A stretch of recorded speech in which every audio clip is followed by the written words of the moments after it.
Right, so Photopea is an online version of Photoshop. It's free and you don't have to download anything, so you can use it just on your browser.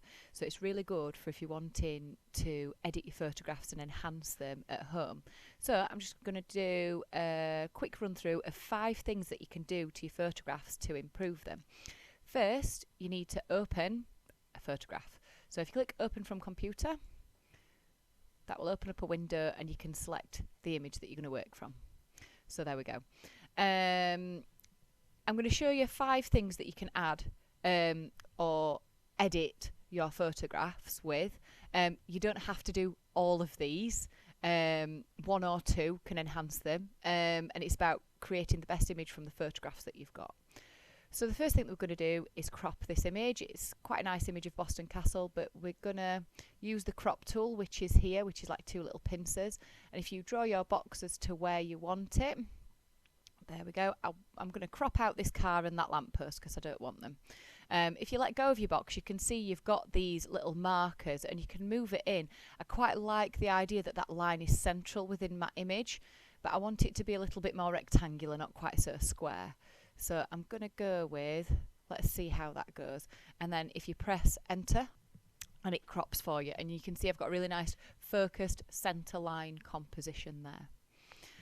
The next thing that I'm going to do is have a little play with the brightness and contrast. So if you go over to image, adjustments, brightness and contrast. This basically adjusts the brightness and contrast. So if you wiggle your bar up and down, you can see you don't want it too high because it'll be washed out. You don't want it too low because it'll be too dark. For the photography students in your overexposed or underexposed. But if you want to try and sort of just enhance it a little bit, you can see there that your brightness can go a little bit too far. We don't want this area here to be bleached out. And with your contrast as well, then if you wiggle your bar, it can sort of look washed out, or it can look too saturated and too digitized. We don't really want it to look too digitized. So I'm going to take it down to about, well, let's have a look. Where looks pretty good. There we go. That looks quite nice. It's quite subtle. It doesn't look like it's been digitally manipulated. It just looks like a decent photograph. So we've cropped it and we've had a go with our brightness and contrast. A bit more advanced brightness and contrast is levels. So if we go to images, adjustments, and down to levels there, you get this little bar here. And what you can do here, in the same way that you can adjust your brightness and contrast, you can wiggle these bars here and it makes it brighter, darker. Here we go. And this is very similar to brightness and contrast. The interesting thing that you can do about this is you can alter the saturation of the reds, greens and blues in your images. So if I now have a little wiggle with that, you can see it sort of warms the image up. You can see the blues getting more intense there, and we can move that up and down a little bit there, and you can see the brick wall there is getting pinker. I don't want it to go really pink because obviously, look there, we start to look like that is definitely digitally enhanced. We don't want it to go that far, but if you want it to have a little bit of a pinker tone to it, we can just try and be as subtle as we can. So there, if we have a look at that and then just open back up our original photograph, you can see there the difference between this one and this one. We've cropped it down and we've enhanced the colour a little bit, and it instantly looks like a better photograph. If you want to make it black and white, if you go to adjustments, images, black and white, there we go. You can see again, just like with your levels, you've got all your tones here. You can see this part of the building is really bleached out, so I don't really want it to be bleached out. Can you see the bricks have appeared again there? Whereas if that's all the way up there, we move it down, we've got the detail back in there. But again, sort of maybe the trick is to try and make it, you can see that darkens the sky there. We don't want the sky too dark.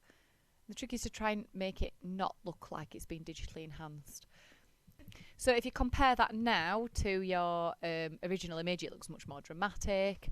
I'd probably reconsider my crop if I was going to do that again to try and get a bit more of this in, or squeeze it in a little bit more, depending on what I was wanting to do. But that's sort of the beauty of what you're doing here. You can swap and change. If you want to be really fancy and you want to try and add some effects, please stay away from the filter button. We don't want kind of digital effects on there, but what we can do is we can layer things up. So if you right click where your layer is here, click duplicate layer, and then click on your arrow, you can see you've got two of the same image here. If you play with the opacity of the top layer and then move it around, you can get a really interesting effect on your photograph. So you can try and get something a little bit arty there, and you can see that that works really, really well. The thing that I should have been doing that I haven't as I go along is File, Save As, PSD, which means it's editable. And then what it does is it downloads it there to that bar, and if you open it up, it'll open it in Photoshop here, or you can just save it to wherever you need it to save. So I've got my original version and then my enhanced versions and then my creative version with my layers. If you go to File, Export as JPEG, there you go. Click Save and it will appear down here, and then you can save it as a normal image wherever you want as just a normal download. And there you go, folks. Enjoy.